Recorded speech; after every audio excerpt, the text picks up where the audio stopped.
So we have the same thing. We see it. It's on your dollar bills. So the numerical value of the year is given to us, and we look at it and say, what year was this dollar bill printed? It'll have, it doesn't say 2023, does it? It'll be in Roman numerals. In Roman numerals. Letter I is 1, and so then it'll have V for 5, X for 10, right? C for 100, then M for 1,000, and that's how so they line it up that way. And that's just the same type of system. Kind of interesting, isn't it? Anyway, but so looking at the 666, and it eliminates, I believe, 99% to understand that this is the first century material. So that's how I'm going about the business here. So before we move on, let's notice also next week in chapter 14, we'll get to chapter 14, Lord willing. And I have a parenthetical statement. A better way to put it would be, it has 7 pictures in Revelation 14, 7 pictures of destruction, but they're not in chronological order. It's just almost as if John lines up, here's a picture, here's a picture, here's a picture, here's a snapshot, here's a snapshot. And that's what he does, and he does 7 of them in Revelation chapter 14. And then when you get to 15 and 16, he has the 7 bowls, which corresponds to the 7 trumpets in the first portion of Revelation. And the 7 bowls, he takes chapter 15 and sets you up for that. Chapter 16 pours out the 7 bowls, and you find correspondence with the 7 trumpets. And then you have the great harlot scene in chapter 17 and 18. So that's how Revelation is laid out. All right, any thoughts on that as we proceed along the way? Let's look at some of these ideas here regarding the identity of the identity of the individuals that we're talking about. One other incident we need to notice, and that's in chapter 17, and this is verses 9 and 10. And this kind of sets the pace for us just a little bit. So look at chapter 17, verses 9 and 10. There are a couple of things that we need to note regarding it. So we have the 7-headed beast, verses 9, and now he's going to tell you what the 7 heads, remember the 7 heads on that beast are. We found that to be the case in chapter 13. Coming up out of the sea, having 10 horns and 7 heads. Remember that sea beast, 7 horns, or 10 horns, 7 heads. All right, so that's the sea beast. That's chapter 13, verses 1 and 2. But now let's go to chapter 17, verses 9 and 10. Here's the mind that has wisdom. The 7 heads are 7 mountains on which the woman sits.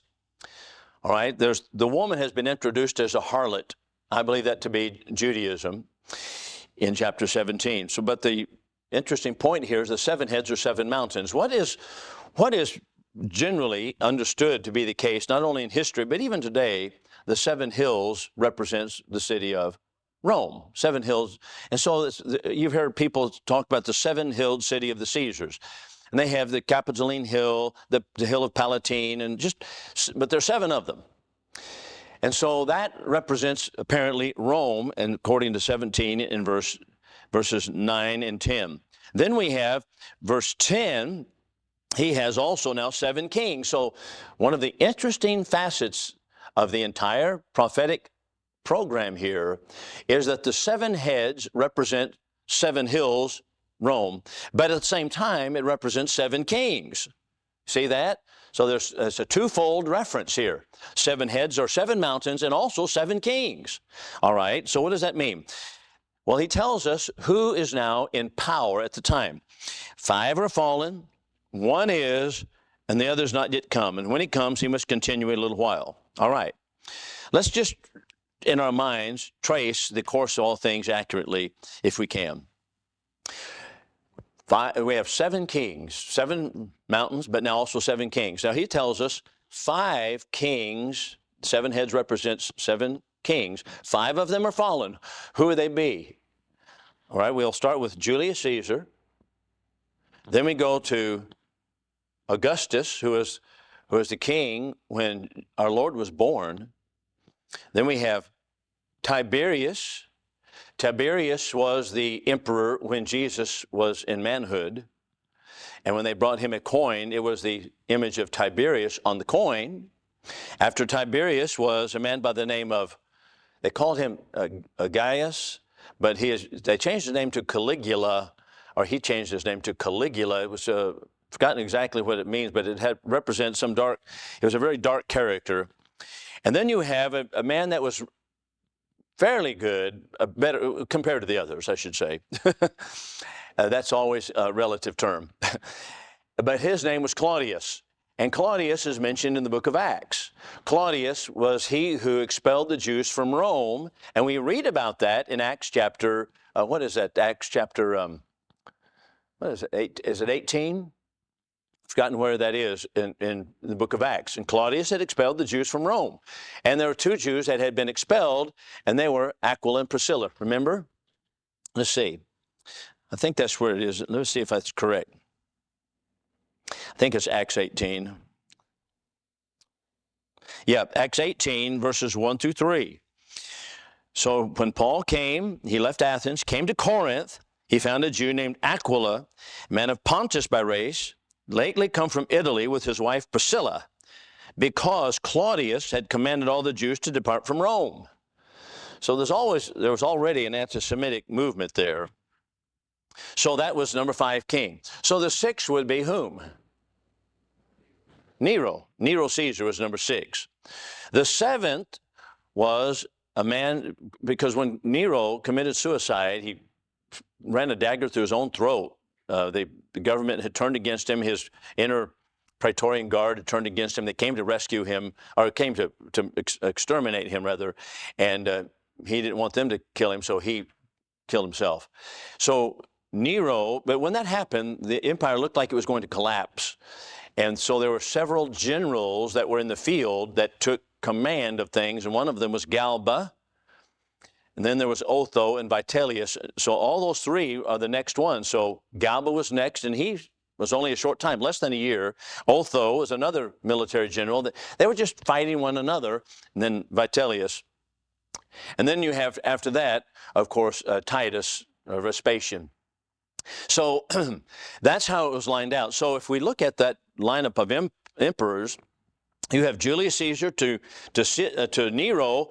He was the 6th one. That's exactly what 17 and 9 tells us. 5 have fallen, 1 is, and 1 is still to come. And I think it lines up simply with Nero Caesar. Now that's my understanding of what this is all about. This tells us it's written in his time.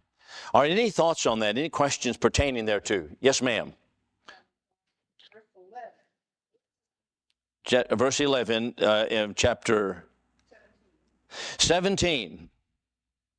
And the beast that was and is not is himself an 8th and is of the 7th, and he goes into perdition. I take it he's referring to that which is coming up in the future, in the immediate future, regarding the aftermath of Nero's murder, or self-murder, inflicted murder. So that's what I'm taking it as to be. Other than that, I think it's referring to the fact that people believe that Nero would come back to life, and I do believe there was probably common belief in that period of time. And when Domitian came, they did refer to him as Nero revived, and so that's kind of the Nero revived theory. So at any rate, I think that's, in my view, that's what it's referring to. The 8th was, let's see, okay, so it would be Nero was number 6, Galba 7, Otho was number 8, and then Vitellius was number 9. So that may be the case, referring to those 3 individuals that took the empire, because it was kind of tottering at the time, and they were able to put stability on it. And I think it also gives us insight into the fact that it looked like the animal, the beast itself, was to die, but it was coming back to life, so to speak, because everybody, or a lot of people, thought that the empire was actually collapsing. So that's the idea.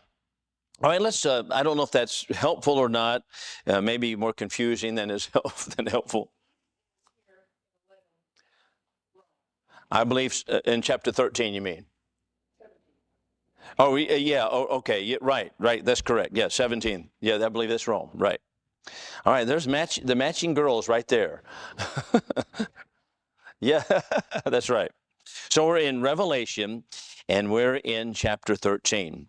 So let's open up chapter 13 and just go down some of the points that I have in mind regarding the evidence that leads to the conclusion that this refers to the Roman Empire, the sea beast, verses 1 through 10, and then the land beast is Israel, and then Nero Caesar.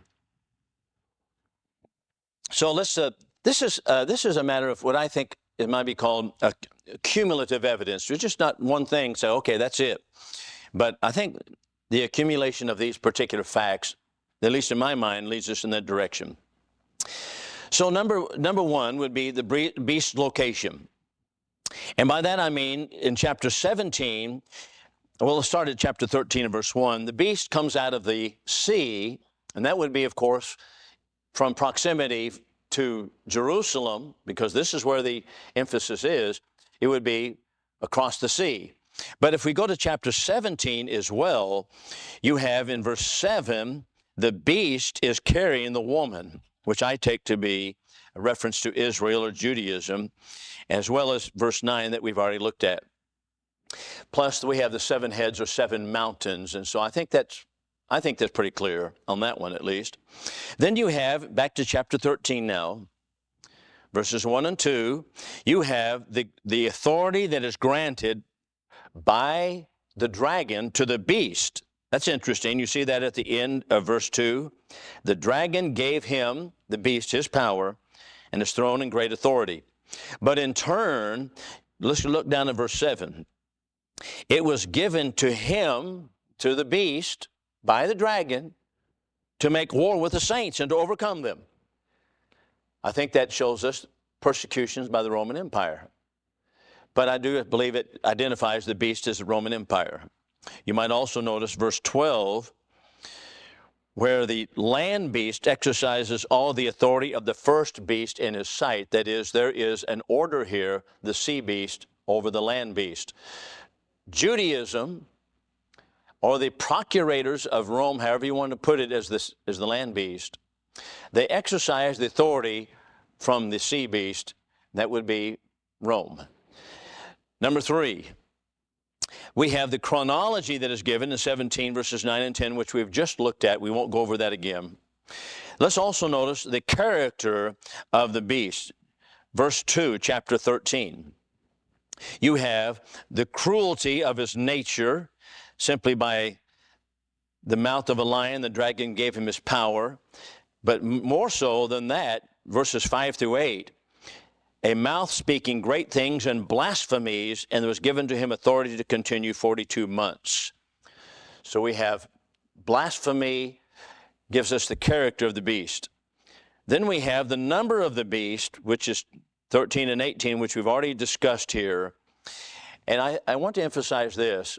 It is not a literal mark on individuals or on any individual any more than the name is mentioned on the foreheads of God's people in chapter 14, the name of God on their foreheads. I think that's simply figurative language to mark those who are his, not to say that we should look for someone with a tattoo of 666. Yes, sir.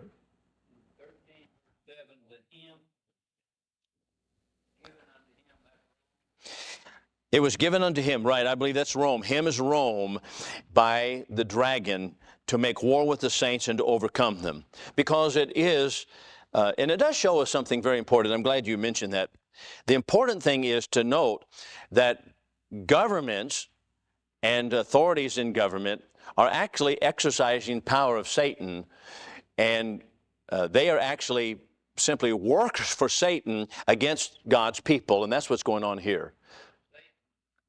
I believe that's exactly right. I mean, the dragon, Satan, gave him, the beast, the Roman Empire, power, authority over God's saints to persecute them. Right. Same thing. That's why I said that. Exactly the same thing today.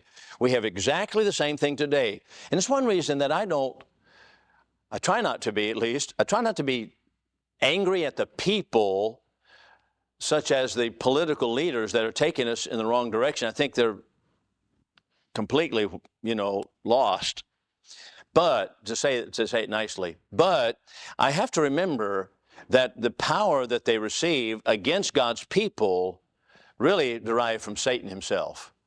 And it's not, so our wrestling is not against flesh and blood, but against principalities, powers, world rulers of darkness, spiritual host of wickedness in heavenly places, Ephesians 6 verses 10 and following. That's what we need to keep in mind. So people are simply the willing tools of Satan. So we need to remember what the real war is. It's against Satan. Any comments on that? Yeah, very willing. And a lot of people just give themselves over to him. Very willing, right.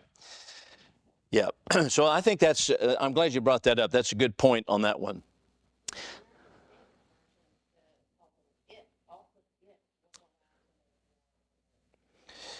You're talking about a verse, what verse do you read? So it was given to him, that is, it was given to him.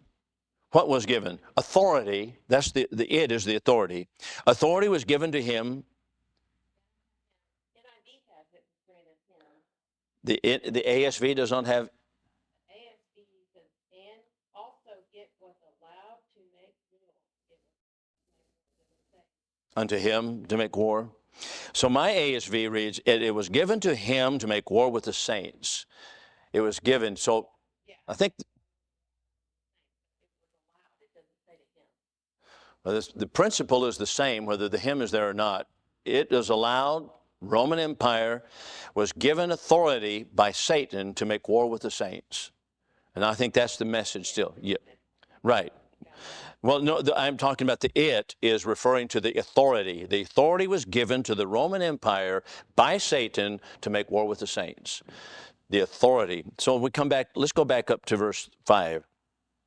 There was given to him, what was given? Who's doing the giving here? Satan. Okay, Satan's giving the authority to who? Does it have him there in your verse 5?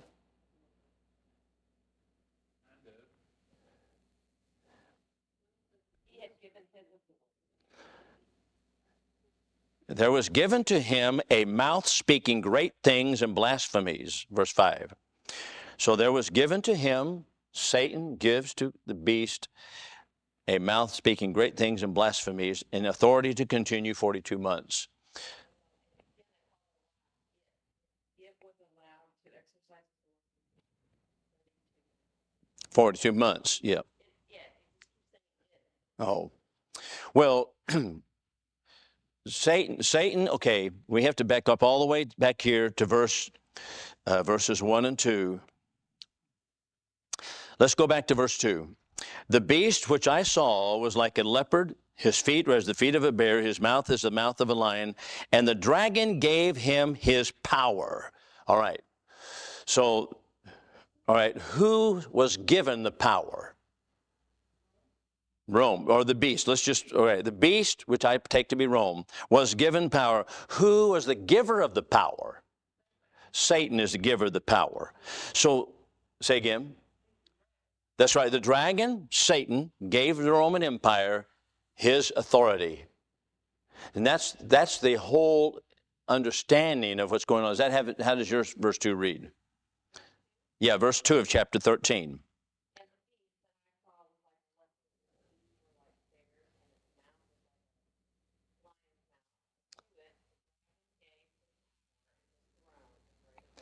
Okay, so that's the ESV. And it's using, instead of him, it is using it. Yeah, it is using, instead of him, it is using it. But the dragon gives it, that's the beast, same thing, beast, his power. Yeah, the dragon gives the beast, sea beast, the power. So we're simply trying to identify the sea beast, and I think it's the Roman Empire. So the dragon gives the sea beast his power, his authority. And that's the idea. So even though it removes him and puts it in a neuter, it's still referring to the beast is receiving power from Satan to make war with the saints. Yeah.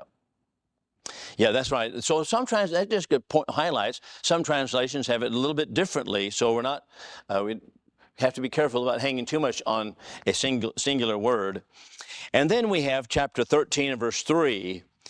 We're still identifying the beast here. One of his heads as though it had been smitten to death, and his death stroke was healed, and the whole earth wondered, or all the world wondered, after the beast. And they worshiped the dragon. So what happened? Well, it goes back to when Nero committed suicide. It looked like the empire was going to collapse, and everything was in turmoil, chaos. Just the same as what would happen in this country if there was, God forbid, an assassination of the president, and then we have army generals trying to take over different avenues of the government, and so one general would take another one. We're talking about collapsing empire, aren't we? Collapsing nation. That's exactly what was happening. So everybody in this empire was going to take place. Now that's my understanding of what took place in verse 3. That looked like the empire would collapse. But he was revived. It came to life again, so to speak, and it continued on. And it continued on for many more years, even though it deteriorated. Are any other thoughts on that? Any other questions? 42 months, I know that we have 42 months is the time period of the surrounding of Jerusalem, the destruction of Jerusalem. I take it that that's what 42 months is a reference to. I think we saw that earlier, if I'm not mistaken, in chapter 6. If I think that's the chapter. That's my thinking on the 42 months, authority over the people there. So that is now, before we move on, let me say this. That was the easy part. So now let's go to the more challenging part. And that is, what is the sea beast? Or who does the sea beast represent? So let's look at it. We'll read the text, and still with those markers in our mind, the 666. Let's start with verse 11. I saw another beast coming up out of the earth. That's the land beast. He had 2 horns like a lamb, and he spake as a dragon. All right, so that gives you a sense right now that we have, it looks like a lamb, which gives you the idea that it's a religious, that's my thinking, it gives you the idea that it's a religious entity, but speaks as a dragon, that is satanic. And he exercises all the authority of the first beast in his sight. So it's subordinate to the empire. And he makes the earth, that would be the land, and them that dwell therein to worship the first beast whose death stroke was healed. Now right here, worship the first beast. Many people have trouble thinking, okay, how could that be? How could that be Judaism making the people worship Rome? Well, I'll say simply this, that once Israel, or God removed himself from Israel, then there was simply a pagan nation is what Judaism was. And I've harked back to the same passage that we mentioned earlier in John chapter 11, wherein Caiaphas, remember, tells us very plainly, tells the Sanhedrin Council that he was relying upon, and they were all relying upon, the Roman Empire to give them their power. And so we have to get rid of Christ, because if we don't, the Romans will come and take away both their place in our nation. And in my view, that's the worship, or that's the honor that Israel was giving to Rome. And that shows us very plainly where their sympathies lie. But the word worship bothers a lot of people on that. And so some have suggested, well, maybe it's not Judaism is the second beast, but they still say it's in Judea, and it references the Roman procurators, those who are underneath the authority of the aegis of the Roman Empire. So it would be the Pontius Pilates of the world who are operating there in Israel, supposedly for Israel, but still subservient to the Roman Empire. That may be the case. That may be exactly what he's referring to here. But in other words, all we know that we have the land beast is subservient to the sea beast. And I think that it signals Judea, Jerusalem, the Jewish people, whether it be the Roman procurators who are over the people, or whether the Jewish Sanhedrin and the Jewish nation itself. I believe that's my thought on it. Now, you might have something else on that. Any other thoughts? Yes, ma'am. subservient to the Correct. Empire, which in turn was subservient. Correct. Yep. Yep. That's.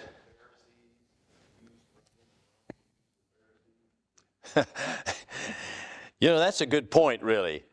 Rome used the Pharisees, and the Pharisees used Rome. Exactly what happened. Yeah.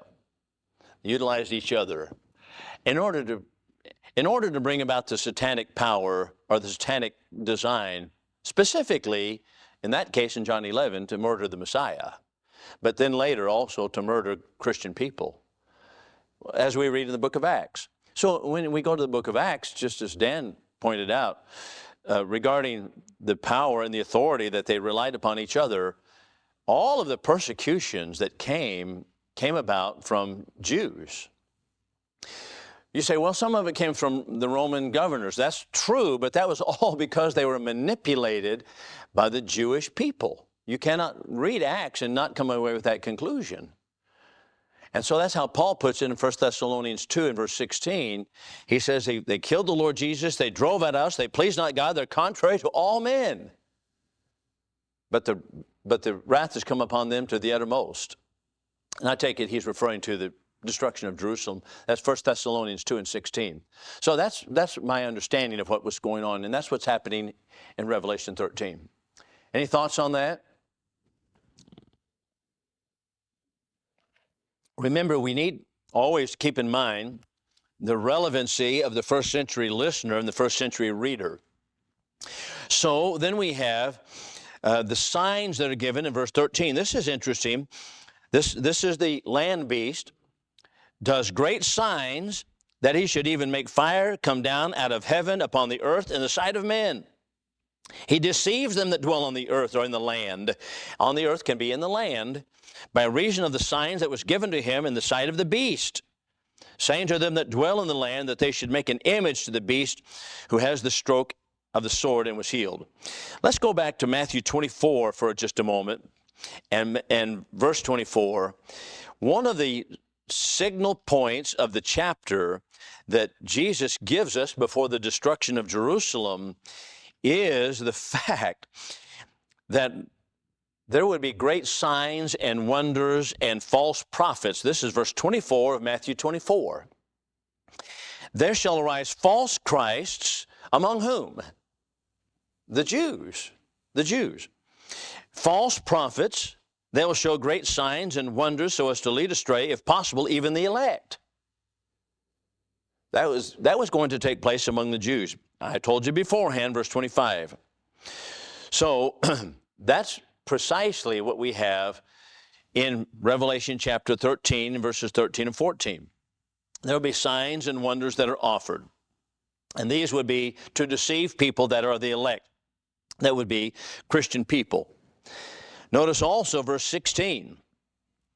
They would have a mark on the right hand or upon their forehead that no man sell or able to buy, save he that has the mark. So this is all people to have this mark on the right hand. I think that simply would be those who are marked as outside of Christ, or those who are marked as those to be destroyed, speaking about the Jews. Now, that's my thought on it, but that we have a mark, and I don't think that's any literal statement about a mark on a hand any more than we have in the next line, 666, is a literal mark or a tattoo on an individual. So that's my thought on what we have in the mark. So with those things in mind, remember we have the appearance like a lamb. And at this point, Judaism was not a religion at all. It was not, it was not the Old Testament religion at all. It was a rejection of the gospel of Christ. It was a rejection of the Messiah. And it was basically a Pharisaical or a Talmudic heresy is what it was. So it was not God's religion. So that being in mind, as well as, remember back to chapter 16, 13, that we have the beast and the false prophet, makes me think at least that we're dealing with a religious-oriented beast in the land beast. And that's chapter 16 and verse 13, where we have the dragon, the beast, and the false prophet. Dragon being Satan, the beast, in this case being the sea beast, Roman Empire, and the false prophet, Judaism. Now that's my thinking on it, summarizing all of chapter 13 with chapter 16, verse 13. A little bit confusing there, isn't it? All right, any thoughts on it? Yes, sir.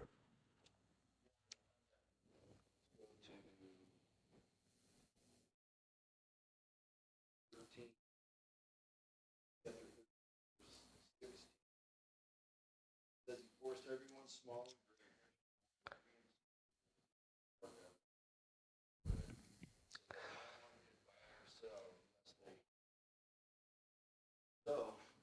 So people would get the 666 mark, and that means that they cited, I guess, Rome.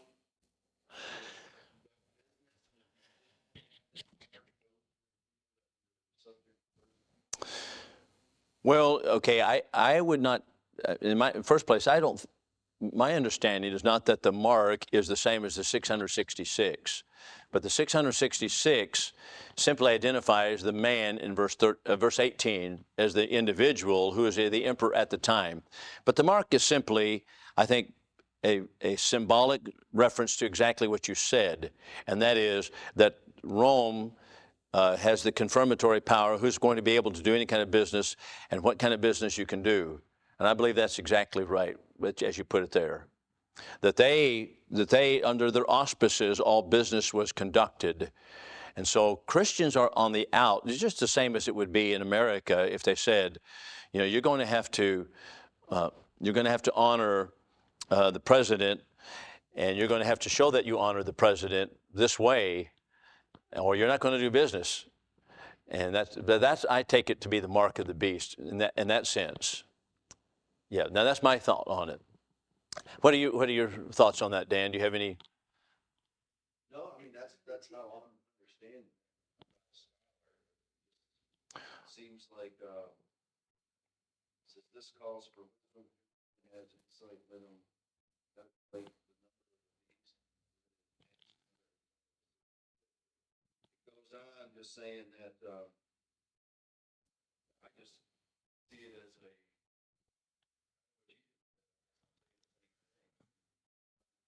you needed to conduct business, have this mark. If you didn't have this mark, then I imagine. I think so. I think you would have to be, not to say that it's barcodes or anything like that, but you would have to be approved, or it would be very difficult, as you said, to conduct business in a period of time in which the empire would control all business coming and going. Yes, sir?